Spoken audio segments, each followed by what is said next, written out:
so much, Yumna. Yumna is our director of the Youth Assembly at AFS. My name is Daniel Obst. I'm the president and CEO of AFS Intercultural Programs. I'm joining you this morning from New York City. It's a freezing cold but beautifully sunny day. It's so nice to have you all on this webinar, and we're really thrilled to be talking about the Youth Assembly and the many topics that are so urgently important for our world. I want to just give a brief introduction about the Youth Assembly, about AFS as an organization. AFS is one of the largest and oldest international exchange organizations around the world. We were founded more than 100 years ago. And our entire work essentially is around advancing intercultural understanding in the world, which I think we all agree is urgent no matter where we are. And we're all about creating young, active global citizens, people who care about the world, who care about each other, and who take action about the issues that they see either in their communities or in the world. And we do that primarily through exchange programs. We have exchanged more than 500,000 young people around the world in the last 75 years, have impacted many host families and communities. So it's a wonderful program. And since last year, the Youth Assembly is now part of AFS, and we're thrilled about that. The Youth Assembly, for those of you who are newer to this, was started in 2004 by the Friendship Ambassadors Foundation, and it really now is one of the foremost global gatherings of young leaders and change makers around the world. Our focus always is around the Sustainable Development Goals and how we can create positive impact in the world.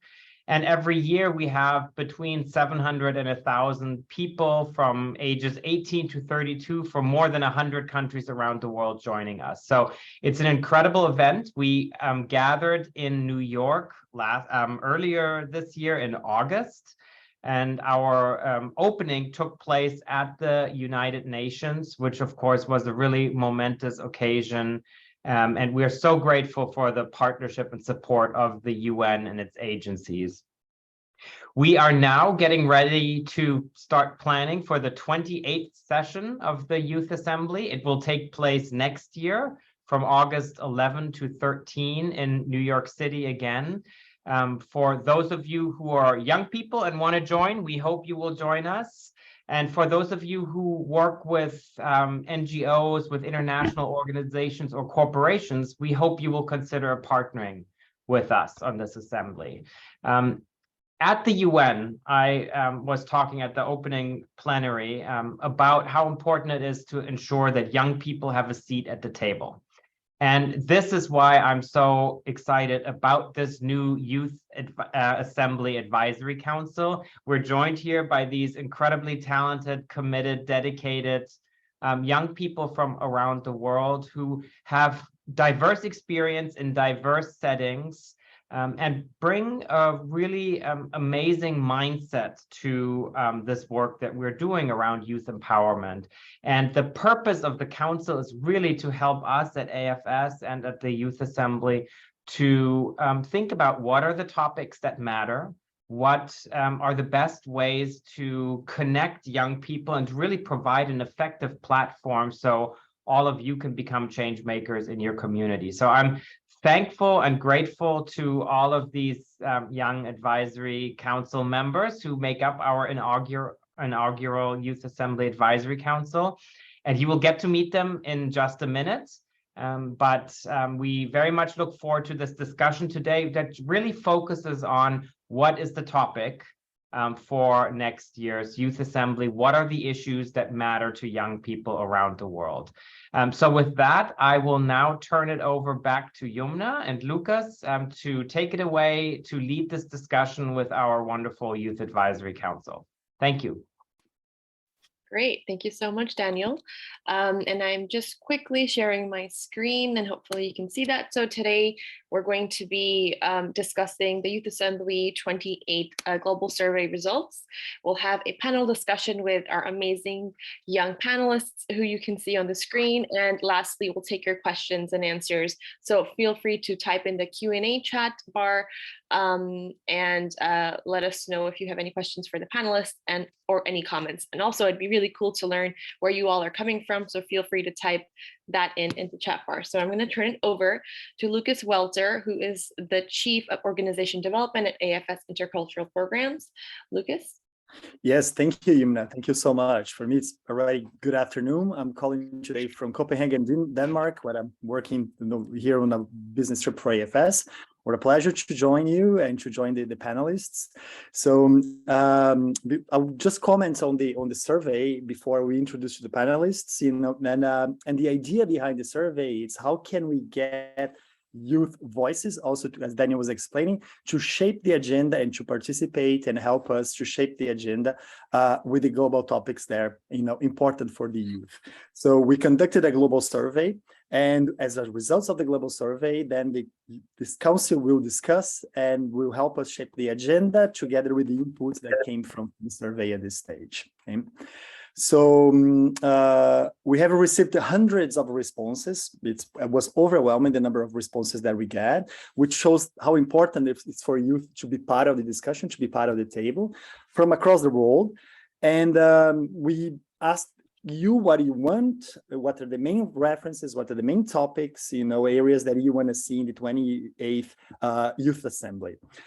So based on the surveys, the four following areas from the SDGs are the most important. The four following areas that are most important from the SDGs are: number one, poverty, SDG number 1, quality education, number 4, climate and action, number 13, and peace and justice, number 16. So when it comes to poverty, poverty is really interesting because it's one of the areas that people are really wanted to bring solutions to poverty. The idea of building solutions to poverty, which is a large umbrella, and it's interesting to see the intersections of poverty and the other areas that we have here as well. Education, gender equality, digital literacy seem to be most popular as in this umbrella of education. We all can see the effects of the pandemic, digital learning becoming something important. So digital learning literacy now, a super important topic within that, and how can we alleviate the increasing education divide globally? The UN recently had a summit on that, and according to the statistics, about 33% of the students, 1 in every 3 students, are not able to become to be able to read and understand what they read and write, even if they attend school. So there's a big gap there that's important to meet. Youth are the forefront on climate change action. Initiatives today are more important than ever. So we need to join forces, including youth, in also solving the climate change issues. So platforms such as the COP27 are underway as we speak, and youth are having a growing voice in what we want for the near future. So climate, a very important topic as well, and we can see that youth is more and more concerned with that. In the past, we can see a shift to that. In the past, youth in some parts of the planet will be concerned about that. Now seems to be a global problem, and the youth is globally engaged in solving that. And the last one, in our case, probably given the current situation of affairs in the world, peace and security issues are raised. Youth want to be able to be part of the discussion on solving the world's biggest challenges. Not only should be able the center of the decision making, but they are the ones who seek stability in their regions and the ones that can promote stability in the future as their homes and their living gets affected the most by the issues coming from peace and security. So that's pretty much what we got. So it's a lot of input, from hundreds of people participating, and goes back to poverty, quality education, climate and action, and peace and justice. So what I'm going to do now, I'm going to ask each one of the members of the council to introduce themselves very briefly, and then I'm going to start asking some questions related to some of the action areas that we saw and some of the priorities that the youth.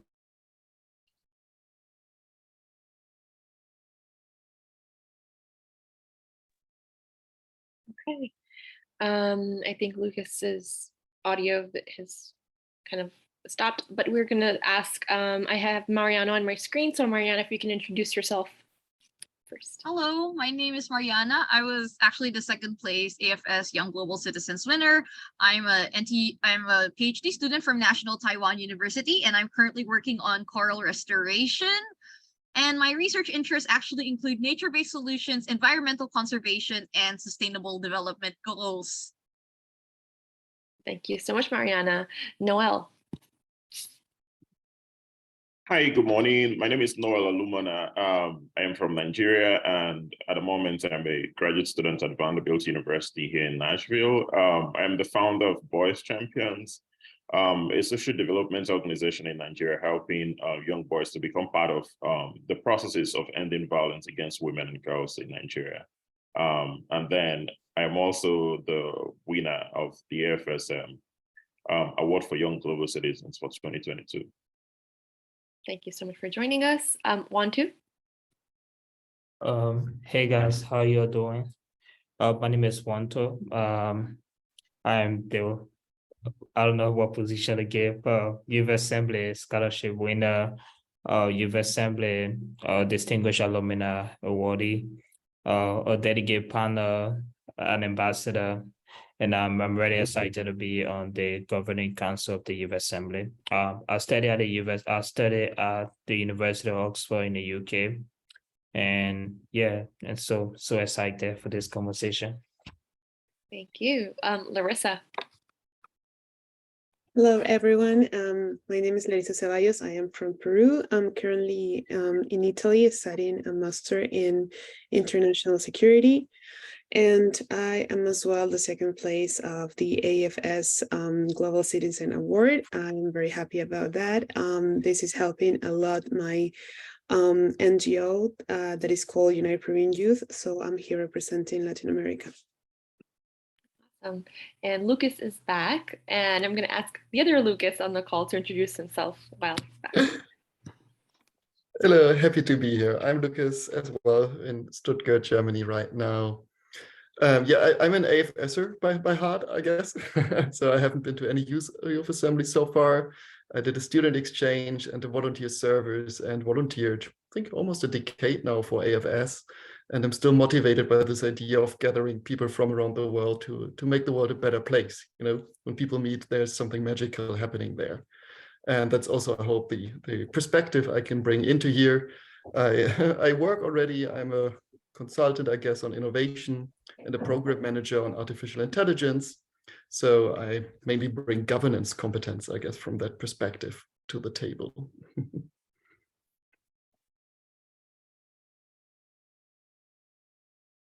Nadine? Greetings from Lebanon, everyone. My name is Nadine Khawle. I am the co-founder of a youth-led initiative called Cafe Bikafak, meaning hand in hand, to help and support families in need amid the current crisis that Lebanon is facing. I'm also a youth delegate at UNDP in Lebanon. I'm also a young leader for Generation 17, a partnership between Samsung and UNDP. I'm also the winner of the Outstanding Youth Delegate Award at the Youth Assembly 27 edition that happened in New York. I'm so glad and happy to be connected with you all and very much looking forward for this meeting together. Thank you, Nadine. And now, Dana. Hi, everyone. My name is Dana Alanzi. I have been serving as the Qatar Youth Ambassador since 2018 to the Youth Assembly, and honored to be part of this council as well. I'm currently pursuing my master's at the London School of Economics in Psychology and Communications, and hopefully with a focus on youth empowerment through communications. Thank you. Thank you. Thank you all. I hope, we're talking about digital divide. I hope the internet let me stay now. I'm looking forward to it. So I'm going to start asking questions, and I'm going to ask you to be brief with your answers, to try to keep under 2 minutes if possible. So I'm going to start with the first one. And the first one is, what stood out from the global survey results? What are the major outcomes that are important to you? And what the similarities do you see to youth priorities in your region? And I'm going to start with Mariana. So please, Mariana. Okay. Oh, yes. Thank you so much. So I saw that the survey is pretty interesting. There are 144 samples in the survey, meaning 144 people actually really answered the survey. And then what stood out is that actually, to be honest, I did my own analysis. I use coding language and I use text mining and a lot of co-occurrence network analysis. Basically, I tried to map out the relations of the words together. And the words that are most central to the 144 samples is the word youth. Youth. Why youth? Youth is the most essential part of this network. And what interested me is, what are the words associated with youth? Very interesting. The words that stood out to me the most was the term associated with education, which was also in Lucas's analysis, and climate, and also the developing world. These are all things that we're familiar with. But what surprised me when the word associated with youth was morals. It was morals, surprisingly. Because what I analyze it is, morals, it's like the youth have some sort of moral conscience or moral obligation. So I think that's why morals stood out along with the word youth. We all know climate change, we all know developing world, but it's morals that actually stood out. And now that I think about it, now the youth are more conscious in achieving climate justice.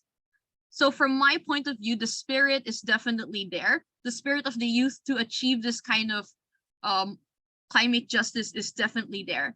And what we do see is that the youth need more innovative tools to achieve this. Tools to bridge science and conservation, or science and local communities together. That's why in the survey, it appeared a lot to be about data literacy, which is true.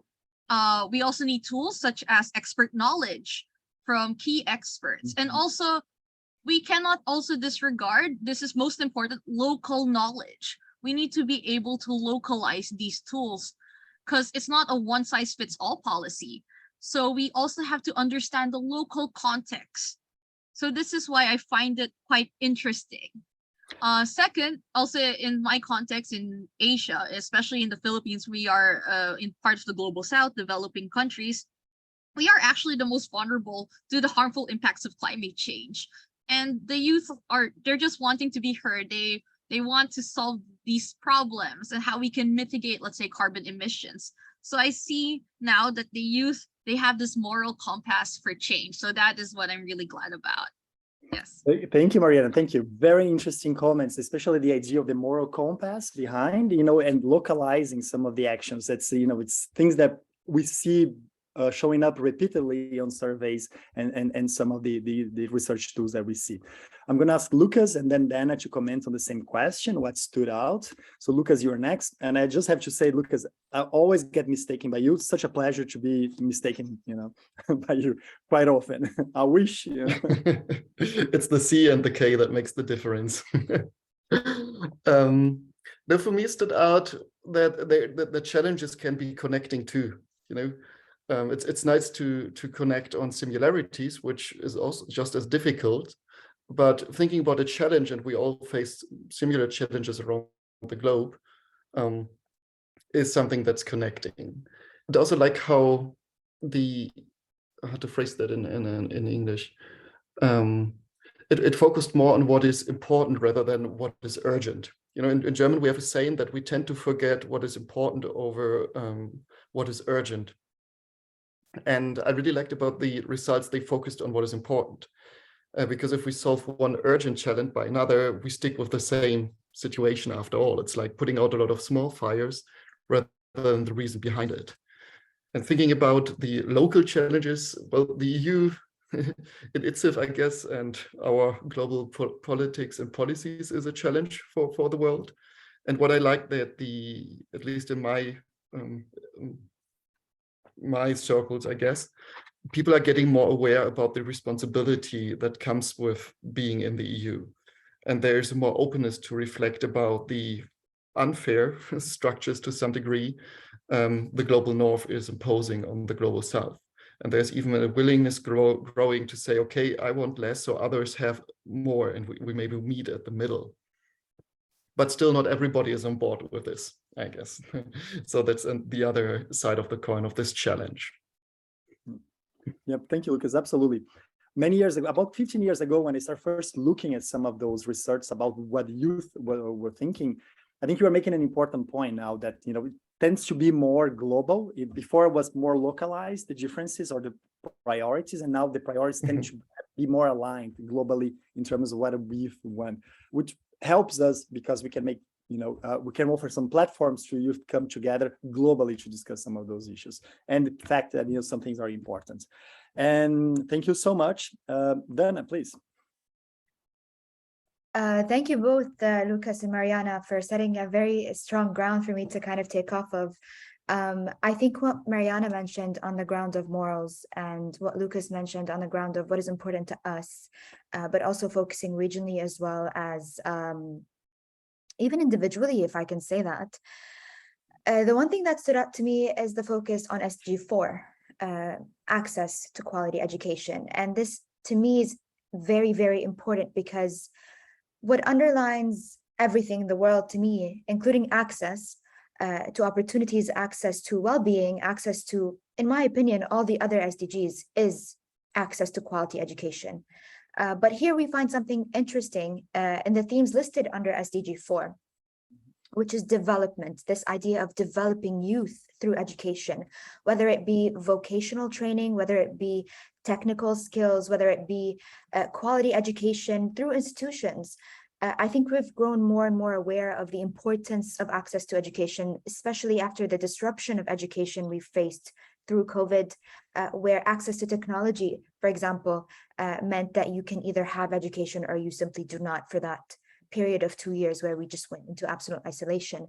And beyond that, I think what I would like to see moving forward is concrete action that the YA quite, how do you say, commendably took into creating such a council, hearing the youth out, and then giving them this platform to have these discussions and set the agendas.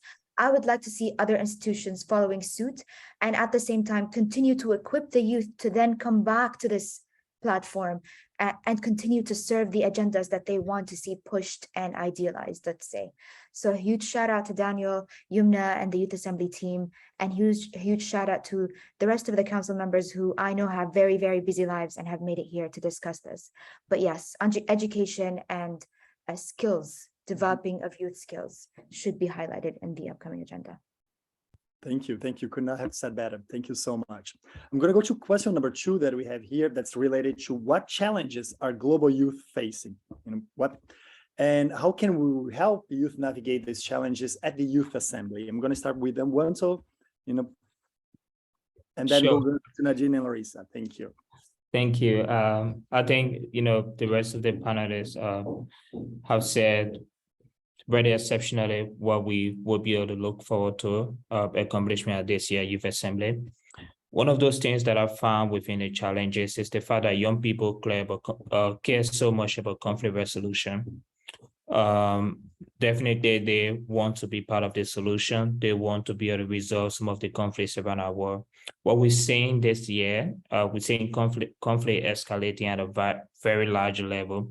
And the most impacted by this conflict are young people, women and girls. For instance, in 2011, 14 million young people were forcibly displaced by conflict and disaster. And the Russian crisis have over 2 million, you know, young people who are also impacted, become refugees because of the conflict that are escalating. During conflict, humanitarian response become a very challenging aspect. And some of those basic necessities, the education and, you know, resolving poverty, inequality become a very, you know, challenging goals to achieve. And I think this year, one of those things that will really be critical for us at the Youth Assembly is how can we be able to build young people as change makers, global leaders, where they can be able to resolve, you know, community-based solutions in their neighborhoods and in the environment. And another greater objective is how can we use policies to ensure that we captivate the curiosity of young people in being active change makers in their community. So I think this will be an ambitious aspect of our solutions, because this year alone, transnational conflict have shown that it's very important that young people, you know, are actively involved in conflict resolution. and young people are actively involved in challenging some of the, grassroots, causes of conflict in the environment. So that for me would be something that I would definitely be focused on as part of the governing council. Thank you. And I really appreciate the views on climate change as well. I think I also echo these sentiments as well. Beautiful. Thank you so much. Nadine and then Larissa, please. Yes, thank you so much, Wanto, for this. In addition to what you have said, I would like to say that we can definitely do a lot. First of all, AFS and the Youth Assembly team are already doing great in creating safe and accessible platforms to young people to come together from around the world every year to connect and form community of young leaders and change makers from all over the world. Now, concerning the challenges, there are critical issues facing youth in unemployment and lack of job opportunities, especially after the COVID-19 pandemic, which puts more strain on social security and stability, not only in my region, the MENA region, but also from around the world.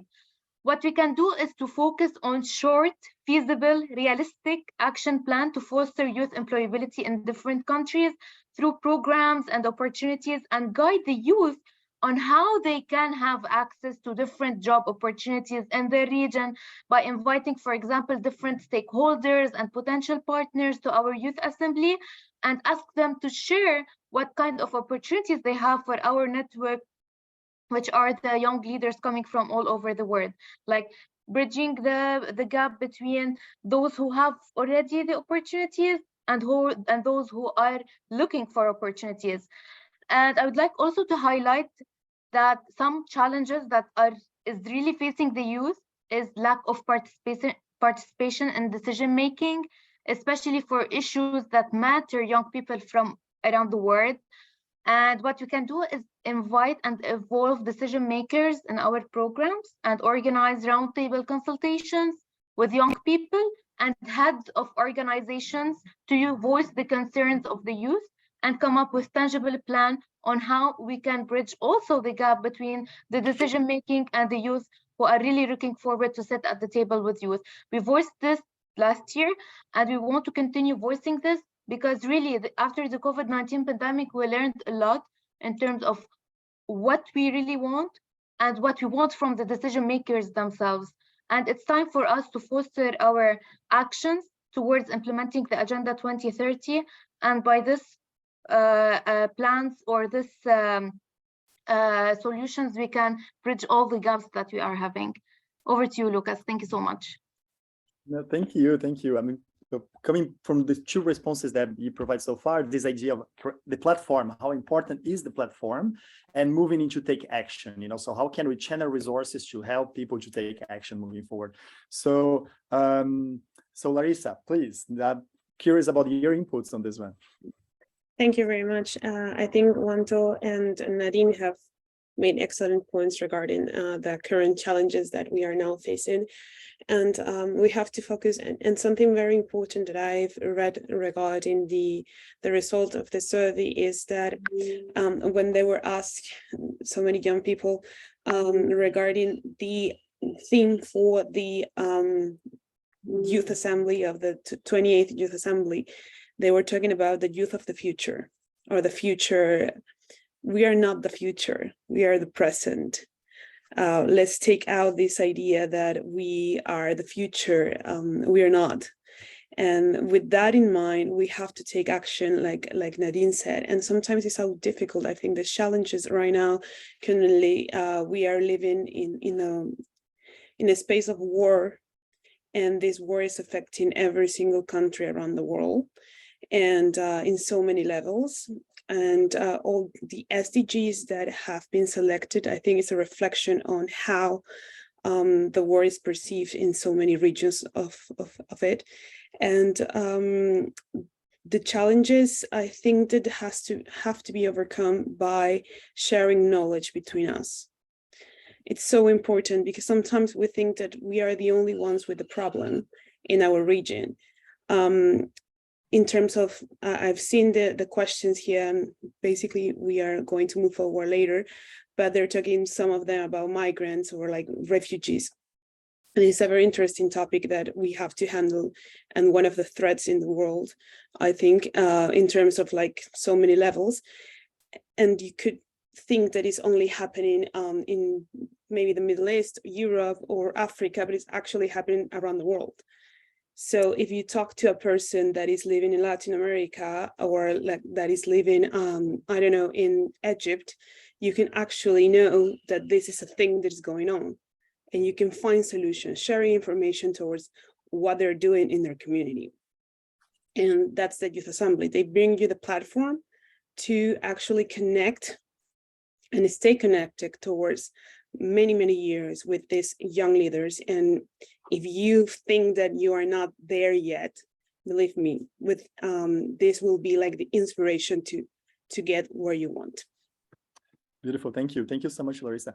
Coming back to the idea how that was the fourth topic that we got in our survey, where we've been listening about peace and justice, and the number of young people that are today refugees, and you're the first one to bring that into the conversation, and how that becomes now a challenge, and how that we get to share information and knowledge as we move forward among the platforms that we create.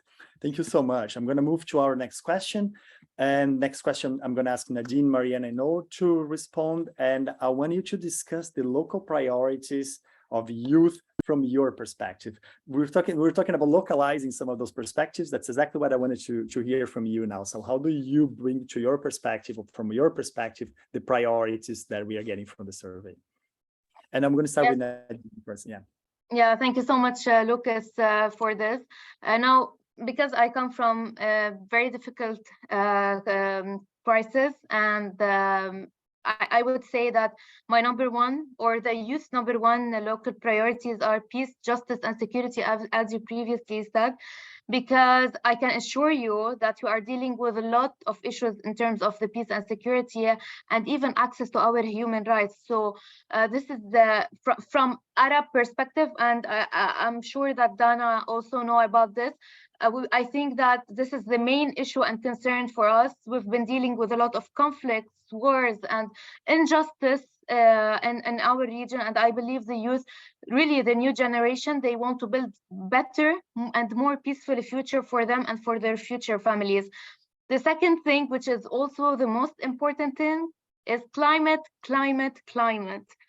because the climate crisis is now the concern of all the youth from all around the world, and it is happening for all of us, regardless of from where we are coming or what is our background and everything. And the young people, those who are from this generation, they know about the problems that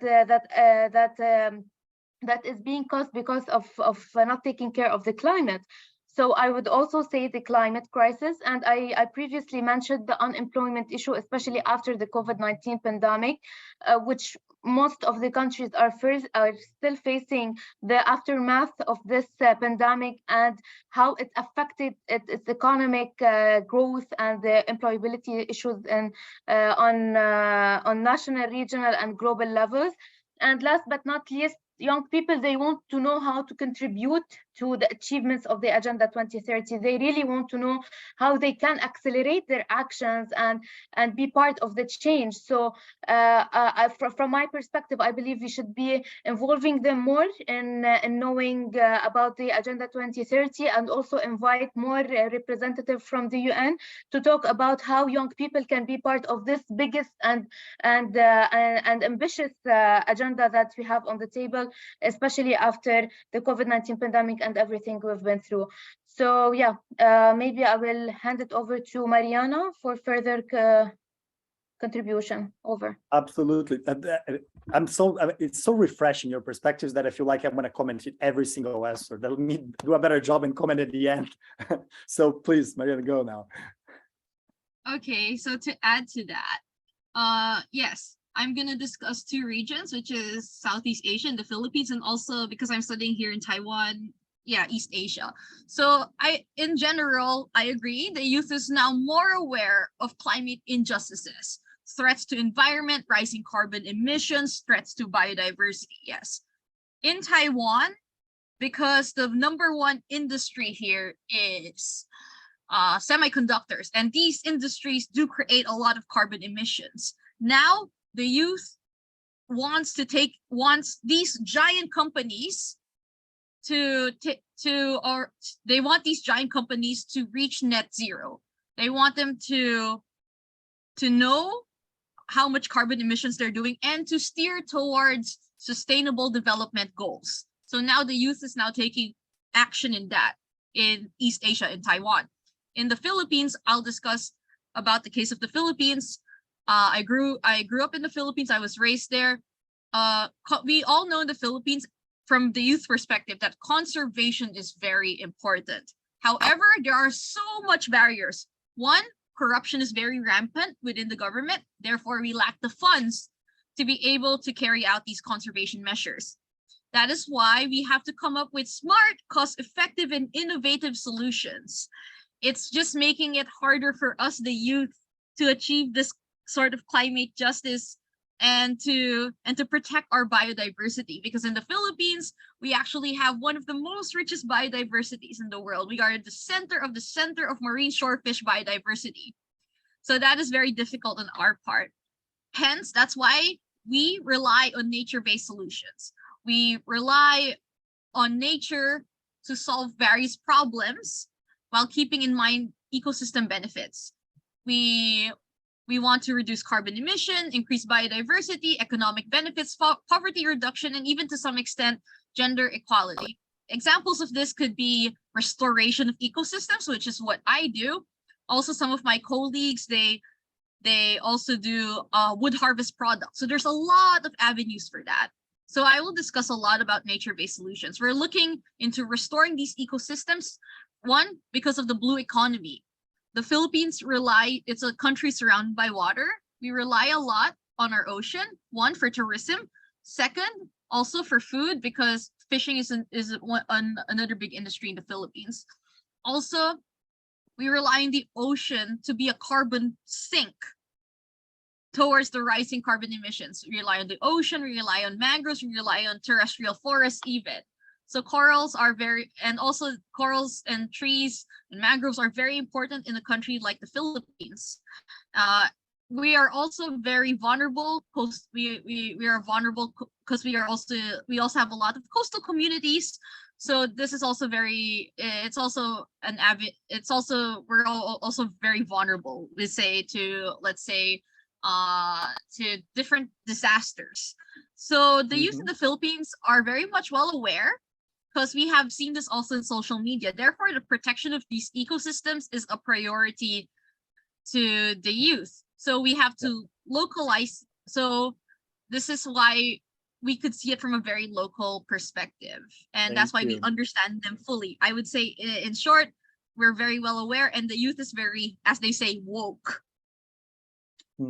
Yeah, thank you. Thank you for that. Let me listen to Noel's perspective on this one, and then I'd like to make a brief comments. Thank you so much.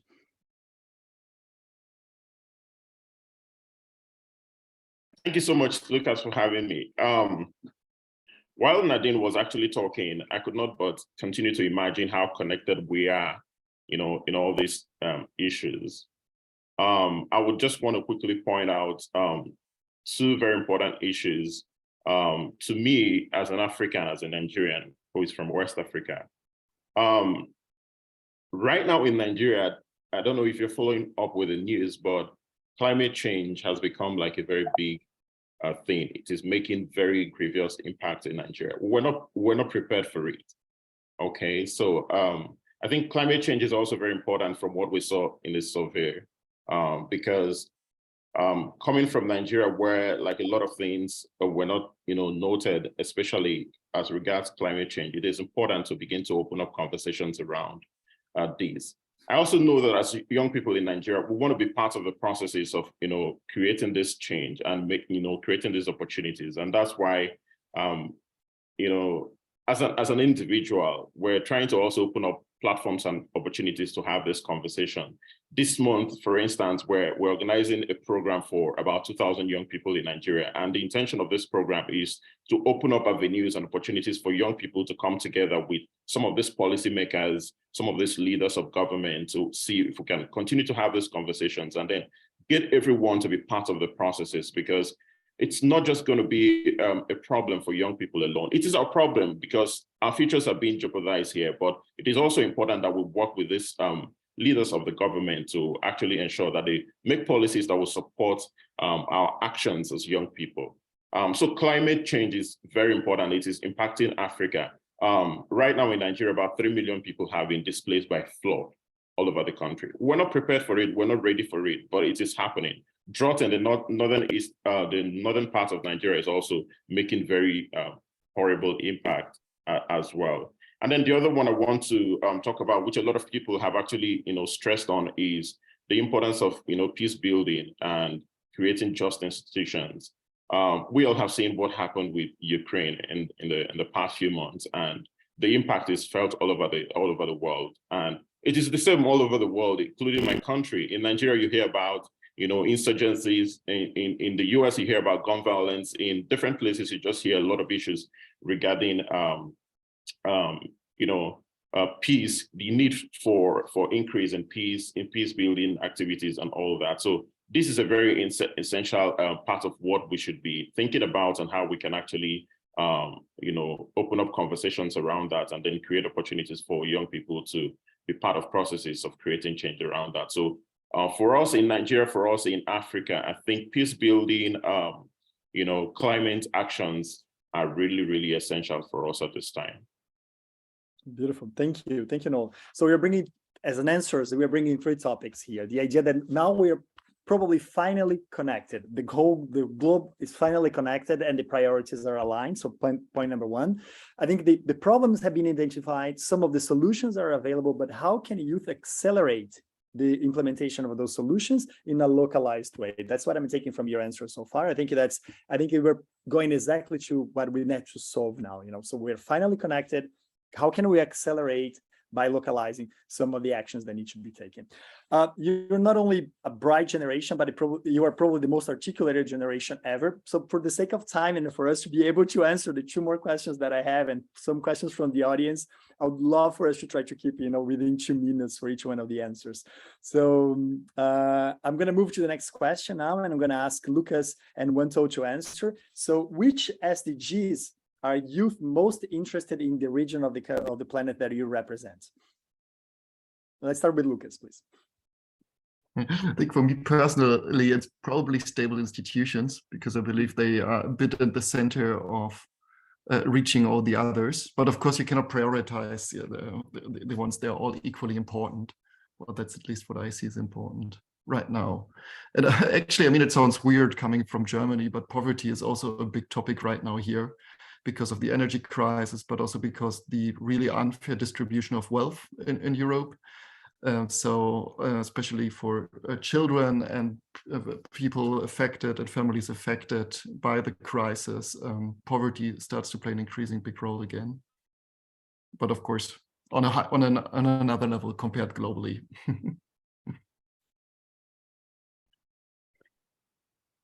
Oh, that's me. One of the most important thing that I find critical, we've had all of the discussion on youth voices, but the intersection of conflict and education is very important to realize. So one thing we realize is that with conflict, you have very less accessible and affordable education in regions that are very highly concentrated to conflict.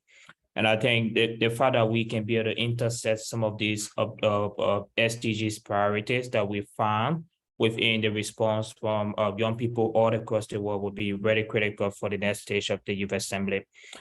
Another thing also that I found very important within Youth Voices is the essence of climate action, and also how it impacts regions that are more poverty concentrated. And Noel really did an amazing job at, highlighting communities that are far behind in the climate conversation. And I think the essence of this year Youth Assembly is not only to shape youth voices on climate actions, but how can we ensure that communities that haven't been part of the conversation can be critical to the next stage of the Youth Assembly. And the final aspect that I also want to be able to talk about is how can we ensure that we have tangible commitment from this year Youth Assembly? And I think what we did last year was really important for us, that we the Youth Assembly provided some sort of funding that allow young people who express commitment to certain solutions within our community. We were able to receive grassroots funding that led their project to escalate further. And we're excited to have Noel and also Larissa and others who were part of that process. And I think this is for us our biggest game changer for this year at the Youth Assembly, ensuring that we can be able to use the voices of young people within each of these surveys, ensuring that we can be able to support them with grassroots funding. And I'm excited for us to even have ambitious conversation, the conflict resolution, the Ukraine crisis, communities that are far left behind, the Libya crisis and stuff. And I think that for me would be the most impactful way of ensuring that we, go beyond the survey that we've received this year. I know we don't have time, but I will say this, and I'm glad we have Yona and also Daniel on this call. I hope that the advisory board can go beyond just our current, establishment of supporting mentorship of young people that have responded to this survey. And we spoke about this in our conversation.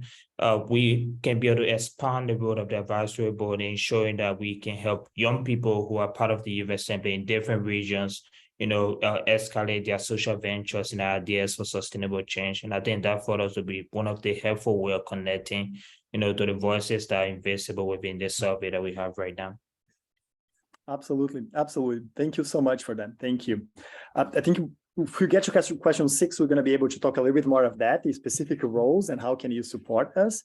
Just before, I would like to go to question number 5 that we have here that's related to what should be the theme? What should be the focus of the next Youth Assembly that's going to be held in August 2023? I'm going to start with Dana and then ask Noel and Larissa to comment on that. Thanks, Lucas. I think I'm personally very biased towards equipping youth and making sure that the youth have the skills they need to make the change they want to see. I don't want to see a top-down approach anymore. I think we are the revolution that the world has been waiting for, and it's just about getting the skills that we need from the Youth Assembly, from any other platform, and then going out there and making the change happen in our respective communities and our own little bundles. So that would be my theme: action, practical skills, and go out there. Okay, thank you. I'll comment together again. Okay. Noel, please. Yeah, so at this point, I think maybe we should be thinking about how to, get all the young people to take actions at this point. Over time, we have continued to have these conversations over and over again. I am interested in how we can, make the upcoming Youth Assembly to be about taking actions, rallying these young people around to actually take actions. And that would also mean, having to review what we have done in the past and then seeing the best way to go forward, right? So I would want us to think about possibly how to get these young people to take actions, with causes that they're very passionate about. It could be around climate change, it could be around education, but importantly, about taking actions. Perfect, thank you. And Larissa? Thank you. I think that it is quite important to just focus in not just being a platform that creates an opportunity to raise voices, but also mentorship. I think that most of us that are here right now, if not all, are willing to mentor a lot. And we have been doing that without even just like to be part of the Youth Assembly. And this is so good and so great to emphasize the fact that in this current world that we're living, it's so important to not just focus on our self development, but in our communities and the world by it. So for me, it will be to share knowledge, to get more mentorship, and of course, to have a more important discussions towards that everyone will feel connected to. So that means that also take into consideration every region of the world. So that's it. Beautiful, thank you, thank you.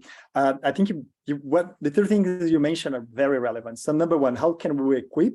Conversations, we've been having conversations for quite some time, and that I agree with you. So how can we equip the youth with the skills to take action? And at the same time, one way of equipping could be with mentorship, using the current resources for mentorship, applying new resources to mentorship, and how and putting that formula together. So I think that's a very, very important way forward for us. So how can we look into the skills that are needed? How can we help equip youth with those skills, and being mentorship one of those skills or one of the resources that we have available? I think that's excellent. Give us a very good direction forward, and for sure we will take that. So I'm going to bring back as the last question that I have here, and then I'm going to answer some questions. We're going to try to answer some questions from the audience. Was the question that I think when you start talking about that, but it's how can council members be the voice of youth at the global stage? So how can youth work with their region's council members? So let's say that I'm a representative, I'm coming from Brazil originally, and I want to work with a council member. So how can I do that? How can I ask for help? How can I ask for help to bring points that are relevant to the agenda to the Youth Assembly? And now the question is open. I will entertain one or two answers for whoever wants to answer from our wonderful panel. Yes, let's go ahead. Larissa, please. Thank you. I think that it was actually mentioned in the chat group. I think that Nikki was answering that if you go to the note that they have launched this beautiful panel that we are here as a council, you can see our LinkedIn profiles.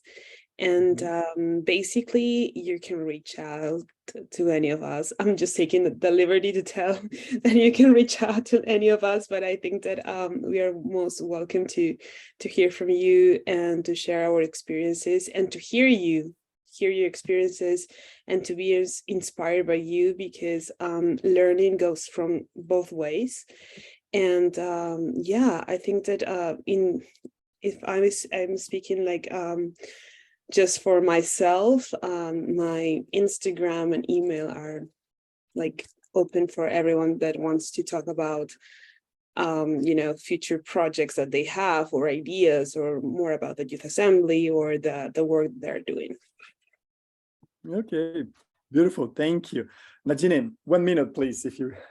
Yes, I just would like to second what Larissa was saying. Is it my turn or want to? Yeah, your turn. Perfect. Yeah, so, sorry. No so basically, we're available on social media. Social media is becoming the most powerful connection channel now. My name is Nadine Khawle on LinkedIn, on Instagram, and on Facebook. Please feel free to reach out so we can further discuss. I directly reply to all the messages that I receive. I also have my email. If you guys can share our email addresses, and we'll be available to meet with you to further discuss and maybe do some roundtable of consultations or roundtable discussions with youth from our region and from outside. I'll be putting now my social media handlers to the chat. Thank you so much. Over. Thank you, Nadine. And Monto, you have the last word on this one. All right, so beyond just the fact that we will be connecting with everyone as possible, the accessibility of this group is very important. Another aspect is beyond just the conversation, we will be building a critical, solution-driven ways that we can be able to reach out to the survey. Our goal is that at next year Youth Assembly, young people can have every accessible tools they need to be grassroots change agents, and that's what we'll be working with Yuna and the rest of the team at FAF to ensure that we reach those ambitions.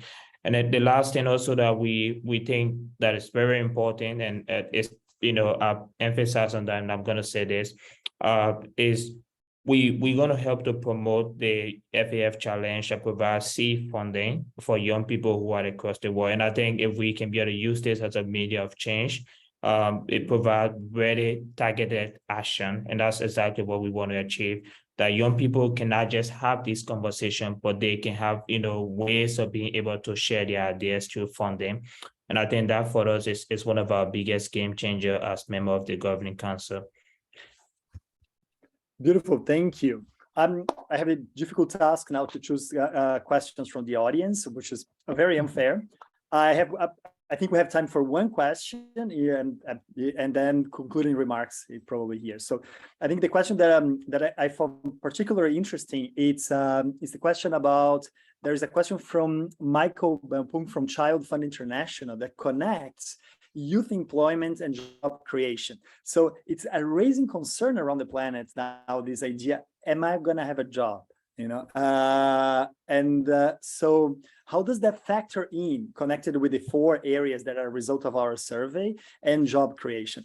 I'm going to really put Noah on spot on this one because I think it's very connected to some of the things you are saying and your background. So Noah, would you like to try to answer this one, please? Thank you very much.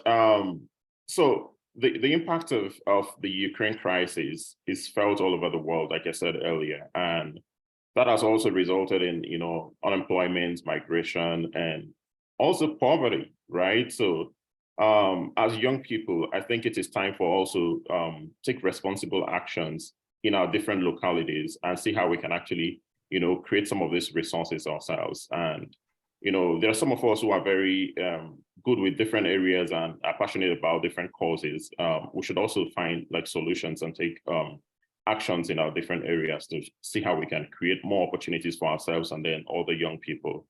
And that's why I mentioned earlier about the Shaping the Future conference that we're having in Nigeria. The intention is to create a platform for young entrepreneurs in Nigeria and young people who are change makers who are making change in their different communities, to see how we can also bring these resourceful people, policymakers, and have these conversations and see how we can increase opportunities for these young people and also, create sustainable development in the country and across Africa as well. So I think we taking these actions ourselves and also ensuring that we bring key policymakers and key players in the industry to also take sustainable actions would also help as well.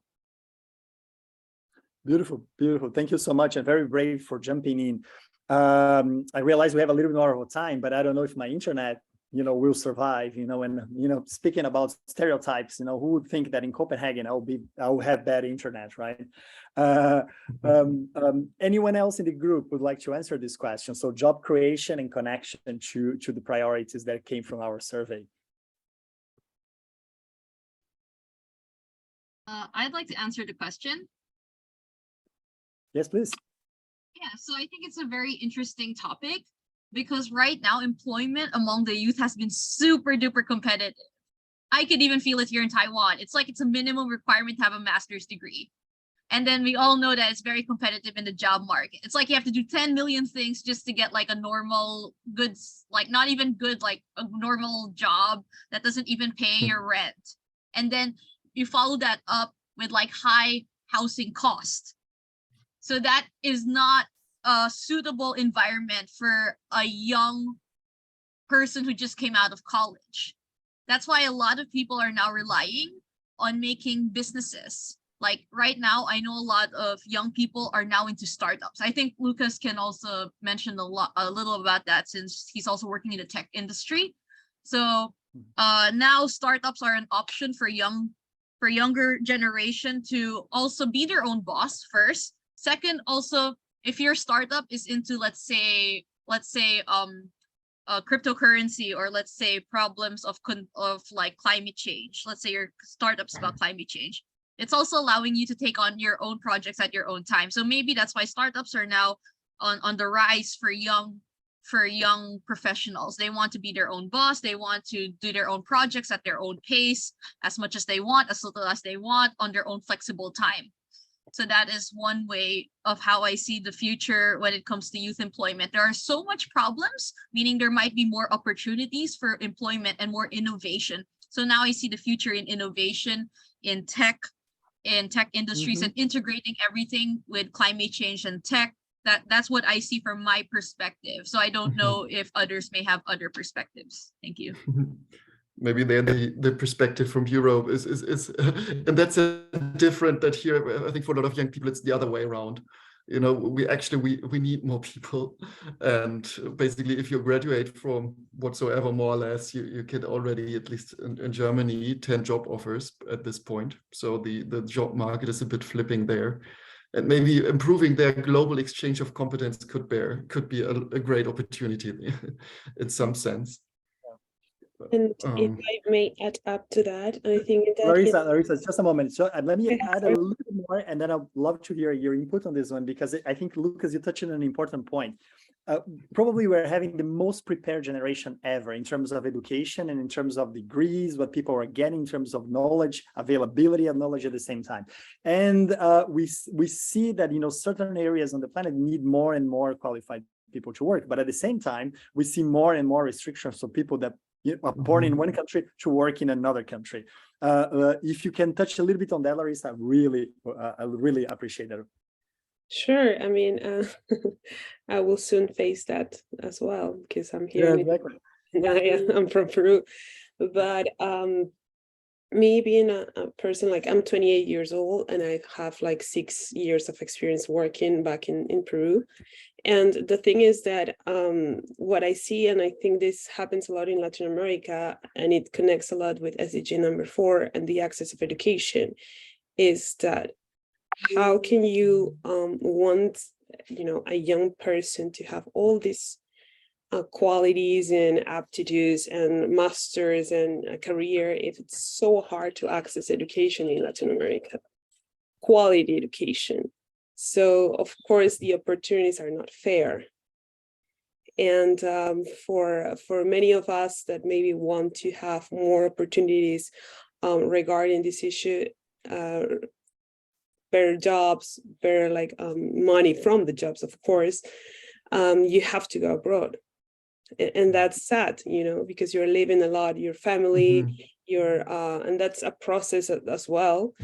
And so basically it's that. And then I think that it's important that this knowledge or this human capital have to come back to their own country to share this information. For me, that is something that most of the Latin American countries actually have learned. And now they are proposing scholarships for people to, okay, you go to another country, but then you come back and work here for like 3 or 4 years or 2 years. So in terms of like, I think that one of the suggestions that I will do is, yes, follow your passion, but also take into consideration what you can do with that passion towards your community. And also, like, if there's any market for that passion as well, because let's be realistic. I mean, you have to live on something by then. And me being a person that I've been doing a lot of things in my life, I think that it's quite important to, like, okay, if your passion is not something that is feasible in the meantime, okay, work until your passion is feasible, until what you want is feasible. So one day you will have it, trust me. Just that. Maybe can I add one thing just for clarification? Yes, I do not want to advocate for a global brain drain movement. So that's really not whatever. It was a bit, the question was, what are local concerns in Germany? And although it's a luxury, that's a concern here. And we have the problems of mobility and recognition of studies abroad. And we have the problem of global brain drain, the talents go to other places. So those, and I think we need to discuss them first separately and then combine them. But I really don't want a global brain drain. So just to highlight that. No, absolutely. And just going back to Larissa on the point is quality education most of the time, right? So people are having access to education, but as the UN Global Summit was highlighting, you might have access to education, but you not be prepared as we expected just by having access by the end of the day. So that's, I think, an important topic. My next question is related to, if I try to combine different questions that came on the chat, we got some questions asking about vulnerable populations. How can vulnerable populations have access and become part of the themes that we have? Because we can come from the perspective that we are a little bit privileged by being able to do this, by being able to join in person. So how can we include populations that are usually not included, vulnerable populations that have interest in the theme, in the themes that we are discussing? And that's open to anyone who would like to answer this one. I believe, if I may come in, I believe that this is now our job as youth representatives, as council members, as ambassadors, to make sure that we are bringing those who are being vulnerable to our programs, and make sure to reach out to these communities, because coming from Lebanon and seeing how much the youth, especially those who are living in rural areas and do not have access to the internet and do not have access to all the privilege that we have access to, don't know about such programs, about the opportunities that are there, that are out there. So this is the job of the council members and as members of the community and of the country, to bring their voices to the table and to amplify their voices and tell them that you are qualified to be with us in such platforms and to join us.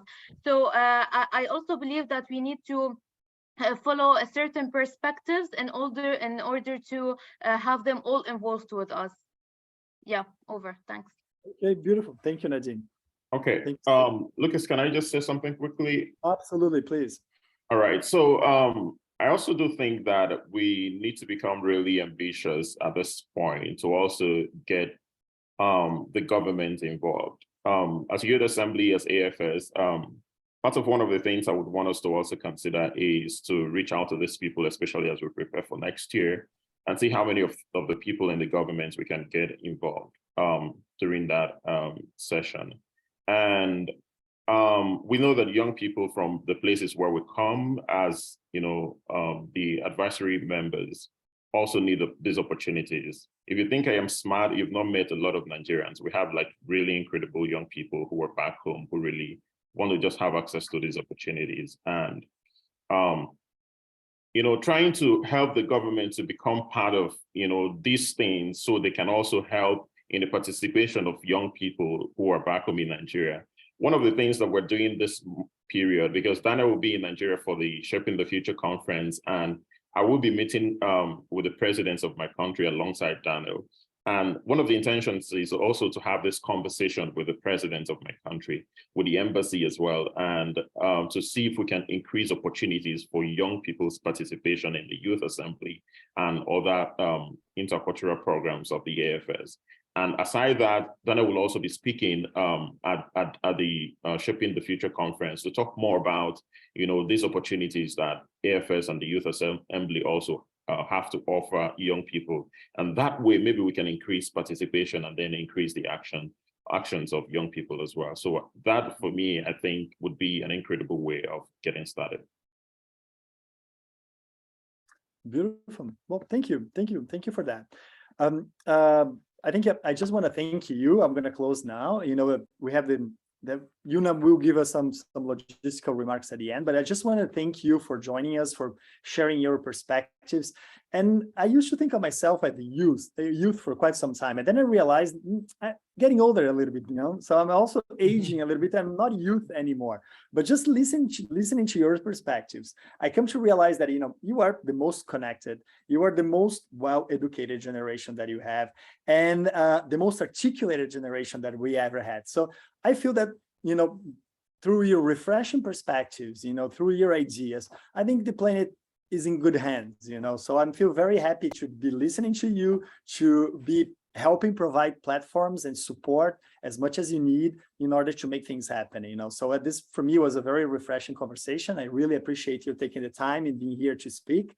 Thanks for coming. Thanks to Yumna and Nikki for organizing this beautiful, beautiful webinar for us. And now back to Yumna for some logistical remarks. Thanks again. Thank you so much, Lucas, and all of the panelists who've joined us today. I'm quickly just sharing my screen for the audience who has joined to remember some important dates. The next Youth Assembly is going to be held from August 11th to 13th of next year, 2023, and this will be the 28th session in New York City. The registrations are right now open on our website, youthassembly@afs.org. Please go ahead and check us out if you've not already done so, and learn how you can register, get more involved, and also get connected with your advisory council members from your region.